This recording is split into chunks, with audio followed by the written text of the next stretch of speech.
Hello and a warm Collisions YYC welcome to my guest this morning, Rehan Ahmad. How are you doing, sir? I'm doing pretty good. How are you this morning, Tyler? I am fabulous. It's January, the frenzy of the new year. You and I were chatting offline. Sounds like lots of activity and some good movement in your world, which I think is that's a positive thing. You are Director of Banking at RBCx. So rather than making any assumptions or pretending to give that an explanation, what is an RBCx? I say that a little bit jokingly, but give us a little window into your world, and then let's talk about all the things that touches, especially in Western Canada.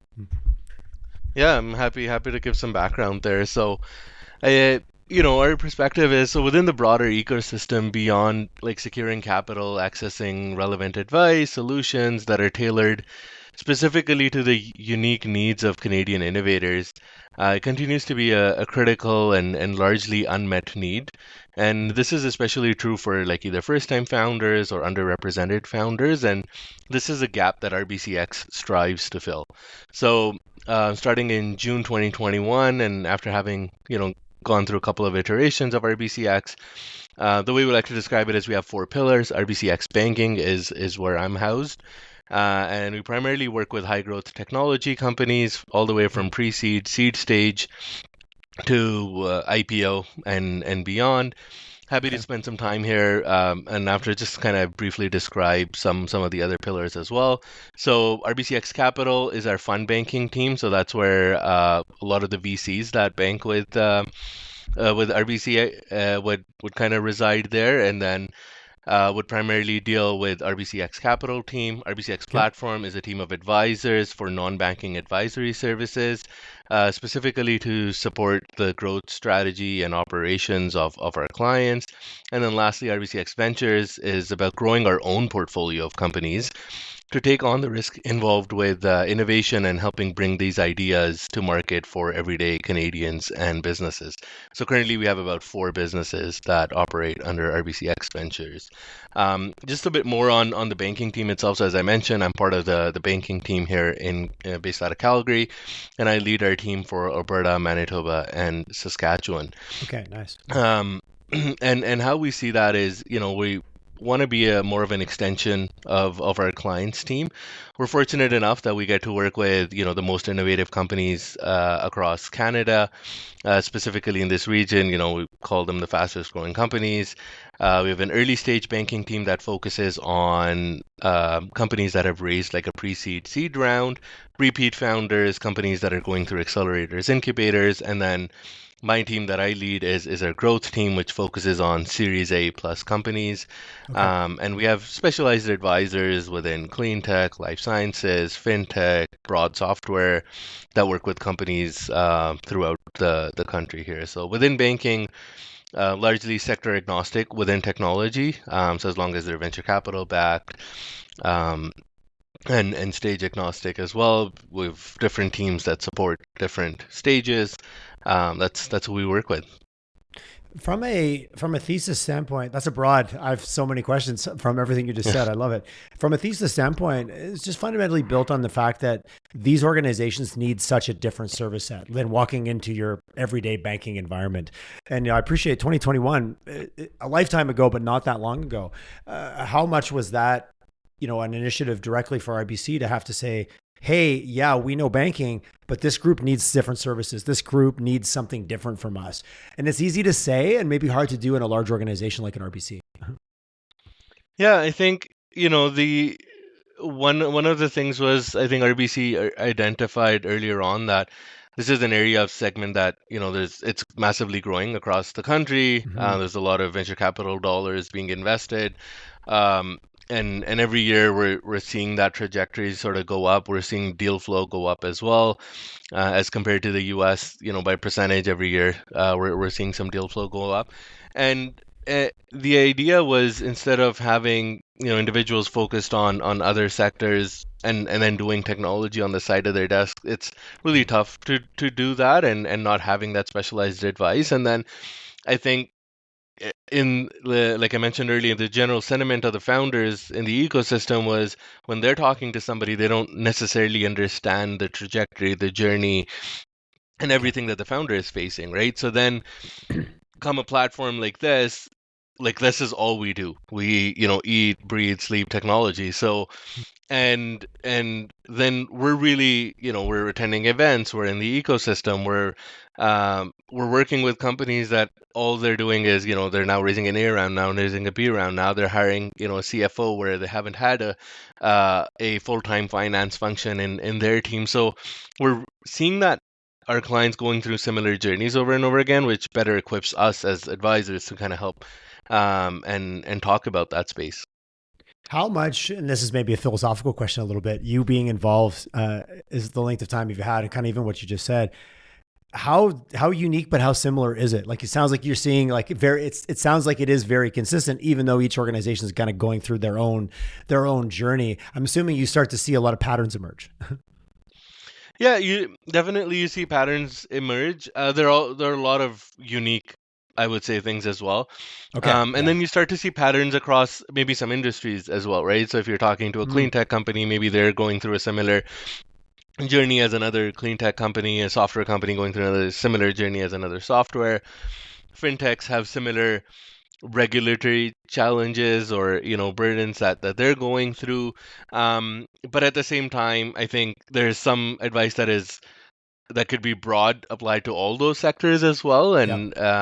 and then there are some things that are completely unique to some journeys as well, which I think really excites me personally, in being close to clients is learning about those unique kind of instances, and then brainstorming and working with our clients to see how we could help there. Yeah, I appreciate that. I would say never a boring day in your world, Rehan. Yeah. Talk to me a little bit about even your team, putting a team together. You mentioned offline you were dealing with some, changing some hiring and bringing some new people. Do you look for people with banking sector experience? Like, looking at your LinkedIn, as we all are these days, creepers, quite an extensive experience, but very specifically in the banking sector. Do you look at bringing in individuals with diverse backgrounds that maybe understand banking, but come from technology space? And how does that look like for you, kind of putting a team together that has different perspectives on the fact that you deal with so many different stages and phases and sectors at the same time? That's a great question. I think, um, and one that's always top of mind for us, as every now and then you're having to look at talent and growing the team here. I'd say so. Talking about myself, 5 years ago, I had no experience within the technology banking sector. When I joined RBC, and then which, like, the group kind of moved into RBCx. That's that's where I kind of learned technology, built my ecosystem, and got to know the experience there. Primarily, when we look for talent, especially on the relationship management side, we're looking for folks ideally that have the both sides of the table, that have the banking experience, know-how of how a bank kind of works, compliance, AML, portfolio management, a lot of those kinds of skills, and have dealt with clients of like the stature of clients that we're dealing with, as well as on the flip side, have a know-how of the ecosystem as well. So know, what is the ecosystem locally in Calgary, and or Edmonton, if we're hiring in Edmonton, for example, or any of our other markets. Who are the key players there? What kind of companies are coming up? What stages, are those companies and stuff? Because ideally, if you're, sitting across from a client, going back to that, you don't want to be explaining, why are we raising money? Like, what is this? Because a very traditional banking mentality can be, oh, your ratios are not aligned to, what a Yes, bank normally kind of 100%. looks like, right? So like the language and all of that could be a little bit different. And that's, I would say, that's in an ideal scenario. Then, that's tough to find at times as well, Yeah, because I bet it um, is. Yeah. you don't always have folks that are working, and a ton of them on the intersection of banking and technology. So then, like, anytime we're hiring, we're trying to make that, bridge that gap as best as you can, and trying to make that determination at this point. What does our team need? Do we need somebody that's more experienced in banking? Yeah. And then we can kind of, bring them into the ecosystem based on our own kind of knowledge and our own exposure as well. And one thing I'll say, like, just with regards to ecosystem, and I believe, it's a little bit important, is I'm really proud of the work the team has done over the last 4 years in building the brand, especially across the prairies as well. I remember early days, going out to events. The world was just opening up post COVID, and Yeah. and everywhere we'd go, and I'd introduce myself, it's like, hey, Mr. Han, I'm from RBCx, and they'd be like, RBC, what? Like, what is, and now, largely when we introduce ourselves, folks are like, oh, I've heard of RBCx, or I've seen RBCx somewhere and stuff, and I think that's a huge testament to one, our, the marketing communications team across, like, that is pushing out content on our channels, website, articles, thought leadership, and also to our team locally that is, activating events. Um, and continue to be extremely heavily involved in the ecosystem, like nationally through partnerships, local partnerships. We've had a really good exposure locally. I'll talk about between Platform Calgary, Avatar Innovation, Startup TNT, like all of these organizations that we collaborate with, collabs in Saskatoon. And by being close to like all of these organizations, we're getting to know founders at the earliest stages. Nice. We're close to kind of the relevant ecosystem partners, and that helps us get really close to founders and companies at the ground level. And we've activated around major conferences, events like BAF Venture Forum, Stampede, Energy Disruptors, and Ventures. Like anytime there's something happening, we're curating events, bringing um, the right set of investors, companies, all of that together. And over the years, by doing that repeatedly, that is what has helped kind of elevate our brand a little bit in market, and folks now knowing. So if somebody comes with banking experience, we can help plug that ecosystem gap with the exposure that we have through all of these events and activations and presence in market. I really appreciate just the honesty in what you said about how many touch points it takes, because I've heard about RBCx, and then I had seen you at events, and then we met at an event, and like just how it all came together. But by the time I met you personally, I'd already heard of RBCx. But to your point, like there is still a grassroots, and the ecosystem in Calgary being so about bumping into people. Like, and I know it's like that everywhere. Calgary just has a bit of that, and Edmonton too. I don't want to. We'll just talk about Alberta. The big small town feel. If you put yourself out there, you will run into most people eventually. I've certainly found that. I'm sure you have as well. That's how you and I met each other. 100%. I think it is so important, and I remember actually. So I started with RBC in June of 2020. Still remember it, quite clearly as that was a crazy time in the scope of history. Getting my laptop outside of our offices in Bankers Hall and being told, okay, here's your laptop, go home now. Setting it on a bench and going, okay, go grab it over there. And all the way from there to like our initial kind of ecosystem events where I didn't know anybody in the ecosystem, and trying to attend Zoom events and stuff. And at the end of like a fireside chat or whatever the event was, there'd be like room for networking, but in a virtual room. I'd say I felt a bit awkward because it felt like everybody knew each other and they were just catching up on, Not only were you in the virtual room, but you felt like you were the odd man out, or the odd guy out. Exactly. And then to like when it opened up, I think it just, made it so much easier for networking, and the ecosystem is so open. I've yet to come across somebody that's, not willing to meet. Like even when we don't have a connection into an organization, a company, it is just so easy to reach out on LinkedIn or ask a mutual, friend or a connection, and you're in front of the company in a matter of no time. People's willingness to follow through. I do, everybody says their ecosystem is great. I do. And I've had this chat with many, many people. A couple, I talked to a tech company the other day that had moved here from actually Florida, and they moved here because of the ecosystem. And I said, so is it as friendly and helpful and open as I like to say it is? And they said, that has absolutely been our experience. So I valued getting it from, I'm inside the bubble. So I do have my biases, no question. But I did double check with a recent new, I think they'd been here maybe 2 months or 3 months. And you probably know Jade Alberts. Jade introduced him to me. Jade's a big advocate inside the ecosystem. And they said that was absolutely their experience, that everyone who said they were going to introduce them to somebody actually did it. And I think that sounds simple, but it doesn't happen like that in every city. We won't pick on anybody, but in every city. I'm very pro Alberta, as anyone who listens to the show. You said something earlier on in that conversation just about being able to sit down with a founder at any stage. Well, it doesn't matter even at this point, with people on your team having a banking background, understanding how that works, but also having a backer being RBC that's willing to say, hey, I know what our rules are and I know what our structure is. These are venture backed, they're different. How critical was that early on to make sure that the filters were industry specific or type of journey specific, not maybe banking specific, if that's the right way to ask that question?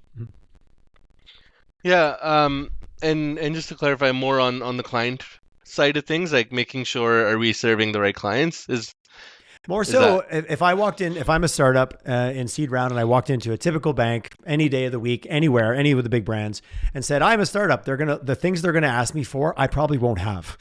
Like cash flow, like certain ratios, like things that you mentioned earlier, where if I'm in venture backed and I'm even early in pre-seed A or even between the transitions, there's a set of parameters that I get looked at from that maybe wouldn't have been traditionally what a bank in all its traditional sense would look for, versus an RBCx. You deliberately put yourself into that space. I guess how much in the early days was that everybody really open to the conversation of we have to look at things differently or we won't even be able to help these companies? Yeah, I think in a large organization, especially, you got to have buy-in right from the top, um, Yeah, that's a good point. and I think, and part of that, which gave us confidence and in market, was the head of our practice, the head of all of our BCX is Sid Paquette. He comes from Omer's Ventures and has spent a number of years within the ecosystem, very well known. He sat on boards. And when we're introducing, Sid to our portfolio companies as well, I think the conversation that they're having is obvious. It's all non-banking. It's like, I want to add Okay. somebody on my board. Like, what is the best way? Who do I look for? And stuff like that, right? So um, it's really a different way of thinking, and knowing that yes, banking is obviously important. It's what we do, and but there's other banks that can kind of everybody can figure it out, and everybody can offer bank accounts and credit cards and these Yeah. products, but it's really understanding the language of how do I resonate, how do I build trust with these individuals, because um just yesterday somebody said this to me, and it kind of sat with me a little bit, is and it was a founder in our ecosystem, and they said something along the lines of every partner that I have is is more a friend now than a service provider slash Mhm. partner. And how do you get to that level is when you really understand the pains that a founder is going through, the punches that they're getting, what takes, how do they keep bringing themselves up every single day, and what really helps elevate their journey, and again, like following through on everything that you're doing. So it was an absolute, I think, for a lot of, I would say, the bankers on the team that came from traditional backgrounds, and then I'll talk more about myself. It was a complete mind shift change, right? Because Okay. every time, I would say, we were my whole experience was revolved around credit, and you'd start and end like discussions based on credit, and credit's not necessarily the end all be all in all of our kind of transactions. It's important, we do it, but there are some companies that need, that have just raised fresh equity, they're earlier on their journey. Credit's not necessarily the Yeah. most What, important what, thing what, on their mind, and they're like, hey, I actually need more service, maybe some other kind of services or connections, and you really have to bring that wholesome approach of really understanding the journey, the stage that they're at, what kind of challenges they would have, and where can we offer that support. I really heard you say earlier on you're sector agnostic, but it also sounds like you're very stage agnostic. Like I have a lot of friends in venture and they're, oh, wait, I'm early stage or I'm seed round, or I kind of more like to come in around series. And there's so many ways to define those little slices of time. What I'm also hearing from you is like, no, we can engage with you early and we can be with you all the way up to your series B. So equally agnostic on stage as you are on sector. Yeah. So, like, the only thing I'd say is they've raised some sort of capital. Okay. So they're beyond So that first kind of ideally, whatever you want to call that first round of raise. yeah, pre-seed round. I would say they've raised a pre-seed round. They're on that Okay. trajectory of, potentially going down further financing rounds down the road. So, the idea is to be venture backed for them, Yep. with a seed Series A coming shortly thereafter, hopefully. Um, and yeah, so that's when, we have an early stage team that engages with them at that, and specialized services for the early stage team. And then our team kind of comes in at Series A level. That's where typically debt products or anything Okay. anything complicated lending usually comes in as well. And then we go all the way with them. Okay, that makes sense. I'm always working to understand the stages and phases and where everybody fits, because it Yeah. can be a bit overwhelming when you're outside of it looking in. Maybe it's overwhelming from the inside as well. Talk to me a little bit about, you came in 21. Things were a bit frothy back then. It was a very different world, kind of coming out of COVID, lots of weirdness. Things have maybe leveled out a little bit in terms of valuations, the need for companies to show viable product, viable market fit, revenue. What have you seen, just, speaking very broadly, just in terms of like, you've seen a lot in the last 5 years, 4 years. Yeah, I think at the time, and everybody's probably shared this, and it's well known at 2021, 2022, businesses were getting heightened valuations, and Mhm. and and a lot of capital was flowing in. And the biggest thing that I'd say, generalizing some commentary here, is if you were diligent with your cash at the time, and really focused on customers, product, what are your customers wanting, staying close to them, um, focused on your own kind of revenue growth, unit economics, those companies are still getting funded Okay. today, and the others are having challenges where, they were just maybe weren't as focused. We're looking at a lot of different kind of options at the table. We're spending without um, some, controls on there, thinking that they could easily kind of get that same valuation and a similar or higher funding down the road, are having some challenges right now as well, right? So I think in Alberta, I would say we do have a lot of companies, and we have a lot of examples where founders were extremely diligent with their cash, where, just focused on building, and companies were really like staying close to their customers, and iterating on their product, and just, you know f- um being as diligent as they can be, I would say. Um and they're coming out more positive on the other side, which, Hmm. I don't know if that's part of, like, because in Alberta, as you're passionate about Alberta, like, we like to think that, we're a very entrepreneurial province in general, Hmm. and all across the prairies, I would say. So, Yes. Yeah. um, right. So, and maybe it's that, just that kind of bug that helps you be more Okay. cautious, and like focus on more on unit economics and stuff, and so we're seeing kind of more companies come through on the other side. Personal point of view, obviously there was the frothy time. Then there was when that comes off, there's always a sense of, oh, cash is hard to get and negativity. It feels like it's leveled out a little bit now, where I don't hear a lot of people come on the show. No one's saying it's good or it's bad. We're just at a much more balanced period of time right now, where that seems to be challenging. We're either extreme on one side or extreme on the other. It feels like it's a little more in the middle, but that's my armchair point of view from the outside. Curry, you're probably chatting to way more people than I am from who are in it. Would you say it's feeling a little bit more balanced? Being loose on what that word defines as. Yeah, I'd say, like, my personal point of view as well, I is largely, I it's starting to look a little like more balanced. The founders that we're talking to, it's still not, a walk in the park. Oh yeah. I would Okay. say, to, Yeah. like, Fair yeah, enough. Yeah. raise money, right? Like, it's still, um it's still You gotta challenging. really show up at the table. Yeah. Okay. Rounds are, there's some founders that have raised, like, really quick financing rounds, and there's some that, it does take like a couple of months and 3 months, and some fundraisings are being delayed, and some are doing a first and a second close, and so Okay.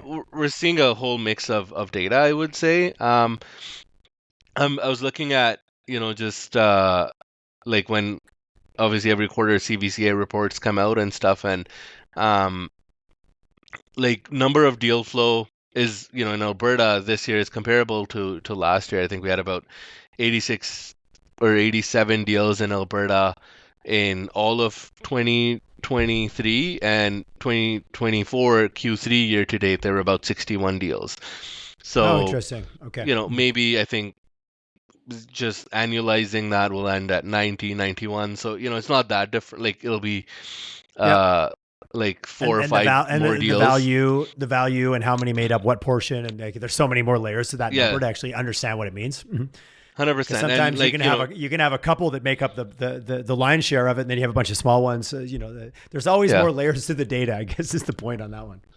100%. Yeah, But like dollar per deal is different every year, right? So, yeah, totally. um, which I did feel, I think, in, nationally, Albertan deals represented, like in 2024 as of Q3, was 15% of total capital nationally, which Okay. is slightly, going up year over year. Which I think is exciting. Like it really excites me as being in the sector in the province. What and I should probably know this. What are we looking at Central Canada for the highest? Like, are we looking at Ontario or Toronto for kind of maybe highest percentage in terms of that? Just you've just got a level of density that's different from here, just by sheer volume alone. Yeah, usually like the top three are between Toronto, Montreal, and Vancouver. Yeah, that And that then would be the Calgary. easy that would be the easy ones to Yeah, think off the top of your head. Yeah, totally. yeah. So usually I actually went back on a number of CBCA reports, and they tend to be the top three cities. But Calgary, we are clawing our way up that ladder, which I love Yeah, we're number in terms of four for like a solid 3-4 years now. So hopefully no, we nowhere can to go but make up, our way to. man. I completely agree. Hey, let's talk about a little bit, not into specifics, but sectors. What are you seeing? Is there certain areas that you're excited about where you're seeing a little bit more activity, knowing that it's not all consistent across the board, specifically in Western Canada? What's on your desk, and what's maybe exciting you for the next couple quarters? Yeah, I think I would say, we have success stories coming out every sector. So, between fintech, clean tech, ag tech, life sciences in particular. One of the things that was interesting in the CBCA data that I mentioned is across 61 deals, the most deals in Alberta that CBCA categorized, about 18 of them were in life sciences and 17 were in software. So, in 2024 we had somewhat we're tracking like equal life sciences deals to software deals, which is I think is different and exciting. Yeah. I'd love to unpack those. Like what kind of services or what kind of offerings are falling under each one of those, especially the life Yeah, sciences, because that's interesting. And I love those little surprises. Where you're like, huh, I might not have thought that if I didn't know that number. yeah, and just maybe for a second more broadly about so in Manitoba we're seeing a number of software companies come up Okay. that we're working with. That's more kind of broad ICT, I would say. Saskatchewan, we're working with a number of like ag tech companies and some software names, broad ICT that are coming up as well. And in Alberta, as I said, we're seeing a good mix between like technology or software, fintech, life sciences exposure as well, and there's been some announcements recently on some large rounds in Alberta as well around life sciences companies. So I think overall it's is these things obviously don't happen overnight, and No. yeah, it's like when we're talking to some of our founders, especially 10, 15 years into the journey, I sometimes like to joke with them. It's like, oh, overnight success on raising a B round of 15 years. Yes, uh 100%. and but I think it's a huge testament to the government organizations, the universities, U of A, U of C, Mm, putting in kind of the talent behind it, the other kind of support organizations. I think everybody that is part of the ecosystem, organizations that collaborate, bring everybody together. BioHub, and all of these like different kind of organizations that have been around for years now, just providing space, bringing that energy together. Or like the the U Seed Fund providing, funding at kind of the earliest stages and stuff. I think Mhm. all of those things combined together over the years help propel this and help build that momentum. It's really good to take into consideration. Sometimes you talk to someone and you talk about the new ecosystem and the change. They're like, hey, some of us have been at this for a while. Like some of us Yeah. have been focusing on this for a long time. And, I appreciate it gets a level of attention, maybe media and otherwise, and energy that it didn't always get, but it doesn't mean it wasn't here. There was those foundational pieces that you just rhymed off. A lot of them have been here for many, many years. Where do you see, just again, this is a point of view question. So if someone who's in the ecosystem and got in it in the last few years, so you and I are very similar in terms of like the most I know is what I've learned in the last 5 years. I wasn't in the sector 15 years ago. Where do you see some of the gaps? And is it, you talked about, there's the early seed round, there's maybe having all these different support organizations, it's kind of like maybe my impromptu magic wand question. If we were going to wave a magic wand across Western Canada, all the provinces, where do you see some of the areas where we could maybe get an outsized rate of return by just adding something or not taking away, but any gaps you see where, yeah, we can still get better in that area broadly? Yeah, I think there's more and more funds coming to the province as well. I think Mhm. that's an area that's been perhaps lacking in my personal opinion over Okay. the years, and um, there's perhaps a lack of some sector specialized funds that maybe that like early like seed to series A stage as well that kind of help coach founders in that specific gap as well, but that's changing now with I think a lot Mhm. of the work that our province is doing and in making sure some of those companies come or some of those funds come here have actually presence on the ground and are again meeting companies at the earliest levels as well. Are you Um, seeing those come from the Montreal, Toronto, Vancouver's? Like, are they coming from those hubs going? And I've had a few people on going, hey, we've really got our eye on Western Canada because that's also where the next exciting thing's going to happen versus some of these more established markets. 100%. I think every time when we're at conferences over the years, like we see, folks that travel in specifically for conferences, investors from other parts of like either US or Canada as well. Mm-hmm. And they're like, and I've specifically met some investors over the years that, 5 years ago I met them. They're like, we're excited about Western Canada, however, we haven't made an investment yet. And but now when you but see them, but they're like, yeah, and they've made one investment or they have a couple of companies that they, every time that they come out there, they're also tracking those companies, but also having a deeper pulse on the ecosystem. So I think um, to our earlier discussion of it doesn't happen in one go. Like it doesn't, you yeah. can't bring 500 investors, take them to, an event for a couple of days. Hey, you meet a couple of founders here, and all of a sudden funds will start flowing. It takes time. It takes, repeat efforts over and over again, and even for investors, like sometimes, they do may need to meet companies or for a couple of times before or maybe more when they make that investment because they're also on that journey of we want to make like build trust and how much do we believe in this vision or like right now it's earlier, here's a few things and let's track your progress as that continues to go along, and that only happens if you continue to stay in touch and build that relationship. So um I think yeah, the dollars and that's coming. I think company creation over the years there's been a lot of work in that space. I think the increase in population that we've had, like companies Mm-hmm. moving headquarters from other areas to here, now bringing senior talent. That used to be a gap in Calgary, and we used to hear that from companies across the board like 2 to 3 years ago. Used to hear that from a lot of our clients saying, "Hey, it's tough to find talent."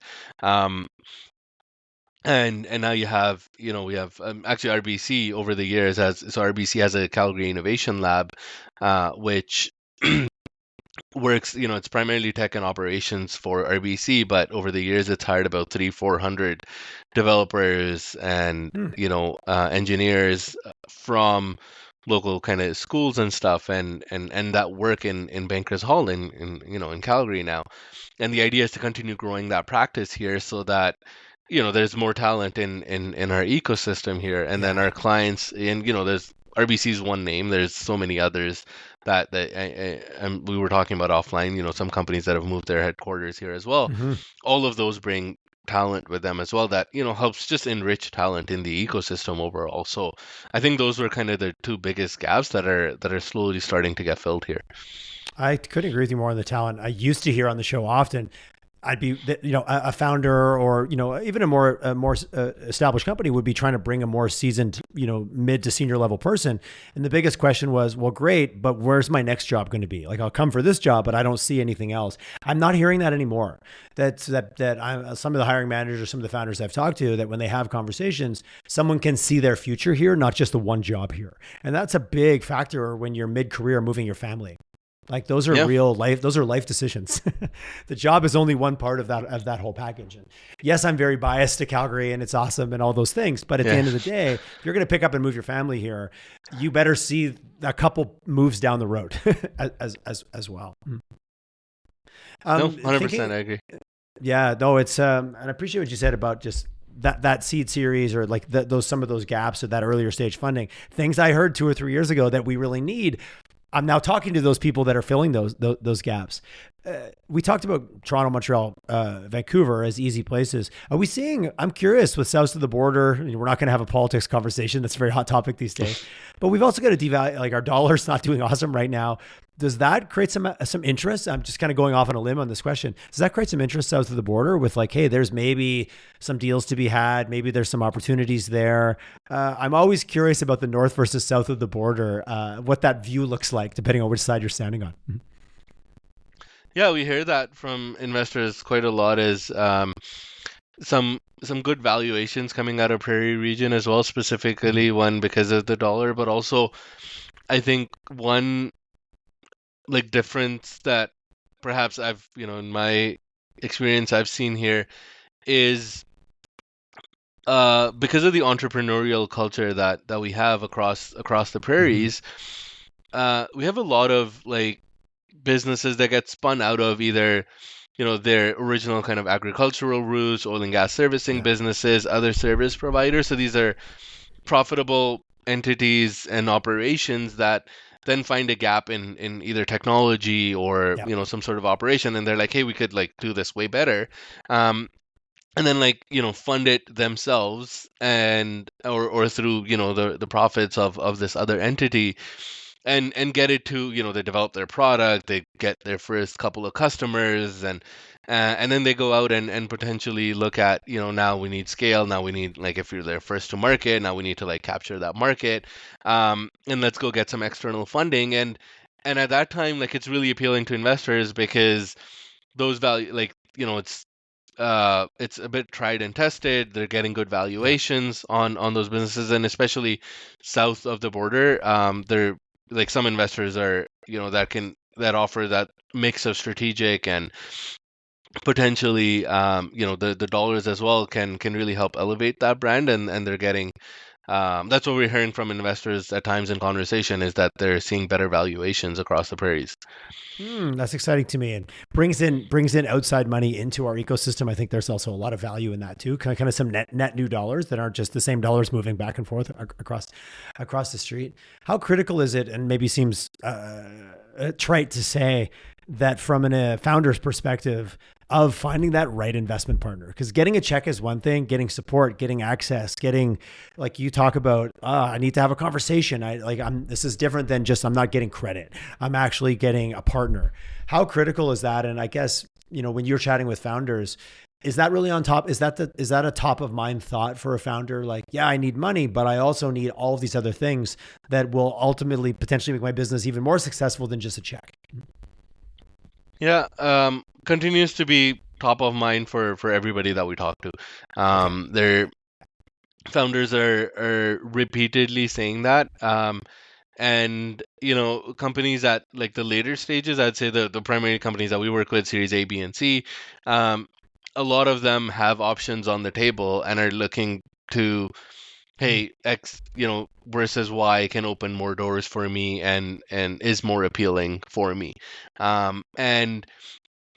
And we've also seen on the flip side, we ask sometimes founders for we're privileged enough to like kind of work on both sides of the table at times, and you can kind of get, hey, investor, like, what is your kind of feedback on this founder, and then founder, like, what's kind of your feedback on the investor side of things Yeah, as well. yeah, And it's like over the years, you've heard some stories of, yeah, they invested in a company, and they said they would do all of these things, but they haven't followed through with that yeah. aspect of it. So or they didn't have the access that they said they did when they were writing a check into our company. So Mhm. we've heard, I think, stories on both sides of the table there. So, and it continues to be really important. And um, I've even heard of founders like, actually diligencing by talking to other portfolio companies um, in an investor's portfolio to say, like, What was it would this like? be would What was this it be the like? right fit for me?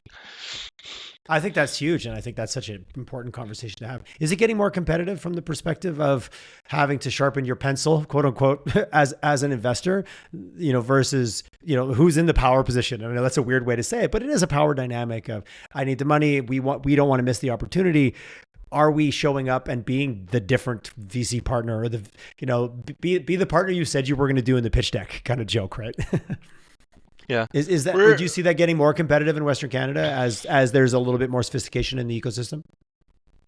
We've honestly, I think we've seen a whole mix. Mm. We've seen some Yeah. deals that do get competitive, and where folks or investors are trying to get in, and it's a little challenging, and we're seeing rounds take longer than normal to close as well. So I'd say it depends on maybe the exact company kind of metrics, that the Yeah. stage that they're at, the industry, what kind of investor stack they have before, the kind of growth that they've seen with their Mhm. previous kind raises, the stage that they're at, and traction that they have. But yeah, we're seeing a mix, and deals that are really attractive. Absolutely, there's competition on them. Maybe, I don't know if it's the opposite competition, but I've also heard that maybe in the earlier stages, it can actually be quite collaborative and more of a trusted, like, oh, you're taking the lead. Okay, I'll come in because you've already done your diligence and I know that you do a good job. And I've heard it can also be very collaborative as well. I don't know if that's the opposite of competition, maybe. Do you see kind of more equally weighting in both, or does it also, again, just depend on again, it depends? Yeah, I'd say honestly, I would go with it depends. But we've I gave definitely you an seen out. that I as gave well. you an out, Rehan. I gave Yeah. you an out. At the earlier stages, the more you talk to investors, like the more they talk about is, especially at the pre-seed level, like, you're writing a Mhm. check into the founder. You're not Yep. really writing a check into, Hmm. the Well like the said. business unit Yep. economics at the time, right? So Yep. it's not like, from a diligence perspective, yes, there's still diligence to be done, but it's less so on unit economics. It's more, does the problem Trust. make It's on sense? trust. It's on Does this trust too, in right? Yeah, does this is it, how relentless is this individual? Can they, get the job done? And can they build a team around it? Can they and it's that trust. And sometimes, you have that gap of or that idea of, X, Y, and Z have done their diligence, and let's follow up on it, because I also, I believe in the founder, and I believe that this is an idea that can accelerate. So Hmm. The word of the day is going to be relentless. I love that word. You talk about grit and resilience. How relentless is the founder? I really like how powerful that is. And it needs no definition. It comes yeah, predefined in my mind. But we've all watched the TED talk on, grit, the thing that makes you separate. But I love the relentlessness, because there's going to be challenges. There's going to be obstacles. There's going to be landslides. There's going to be uh, pandemics, and how do you get through that? It's with a relentless attitude. You're right, in those early days of unit economics, like you've mentioned often, versus do you just have the drive to get through it, and how important that is. It's often doesn't what gets first showcased in the entrepreneur brochure. yeah, It's going to be great. You're going to be a millionaire. Everything will be easy. I think we all know that's not true, but it does get sensationalized sometimes in our culture of the not all entrepreneurs have capes on all the time. Yeah. And it's Uh, I think anybody that's not part of like the ecosystem and not talking to founders on a day-to-day basis, and if you're following from the sidelines, like no harm, but like I think you're mostly seeing the headlines, right? And yeah. it's like, oh, X, Y, and Z raised this much, X, Y, and Z raised, this much money, and this is so amazing. Series A round, Series B round, Series D round, all of these things happening in Calgary. Wow. This is super cool. But Yeah. at the same time, when like if you're in the ecosystem, I think the Yeah. the challenges There's and just as everything that many or goes through. more of the other stories. Headlines are Yeah. exactly that. They're headlines, right? I know 100%. I've been on a few panel discussions where it's like, hey, let's normalize this a bit. Let's be a little more honest with what people might be. Quit your job, become an entrepreneur, become a startup founder. Whoa, okay, let's take a lot of things into consideration before and I'm a big supporter of it. And you're right, the headlines painted it sometimes a little bit rosier. Again, don't believe everything you read on the internet. Hey, just on that thread, I really appreciate. I feel like you and I are similar. Like I kind of got into doing the podcast back in early 2000s, and I learned the early 2020s. I learned so much about the ecosystem that I just wouldn't have known if I hadn't had these conversations. Anything that you thought you knew that really was like, oh, wait a second, I actually had that all wrong. Any kind of just like maybe personal memoir on just your own journey of kind of what you thought when you took the role versus a couple of years in and you went, oh, okay, I needed to reset my views on things. Yeah. I would say largely it was the understanding of the ecosystem and what it takes to build trust with these founders. Ah, I Because like I that. would say, like in the other parts of the industry, like so, for context, I've been on farms before, and I've been a banker kind of my whole life. Okay. And one of the previous organizations said, hey, don't show up to a farm wearing a suit.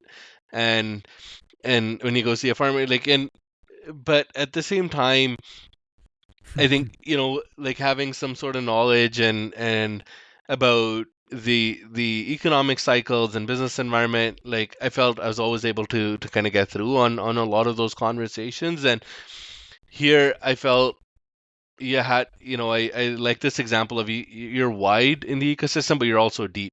So Hmm. wide is, just the connections that you have, but deep is also kind of the, just the knowledge on sector expertise and actual skills. And I think as an ecosystem and the founders in the ecosystem, they see that is, because they have a whole set of partners that I said earlier, like you have specialized partners in, accounting firms, law firms, banks, Yep. everybody has specialized services through technology. They speak the language, they understand the challenges and all of that. And if you're not deep, you kind of stand out then, right? So I think getting just deeper was and more like just ready with the ecosystem, speaking the language a bit more, um, and just understanding, like spending more time in understanding kind of the challenges that they go through. And personally, I think one of the things that helped me would be just various podcasts, and I think that's where when you and I first met, one of the things I shared about your podcast specifically, and there's numerous others as well, is Hmm. when I'm going out to meet anybody, the first thing I do is I Google search their name, especially a Let's see what founder, comes a up. Yeah. CFO, CEO, and I look at whatever if they've been on a podcast recently, right? So and I listen to that podcast. And I use nuggets from there to help shape my conversation on, what could be interesting and stuff. And you can see how if you use similar words, like sometimes, the expressions and like, it raises an 100%. eyebrow of that person, and it's like, oh, like, I like love why it. is he saying that It's word? But It's so funny. I've gotten so much feedback over the years of creative ways that people have used my podcast for recruiting, for biz dev.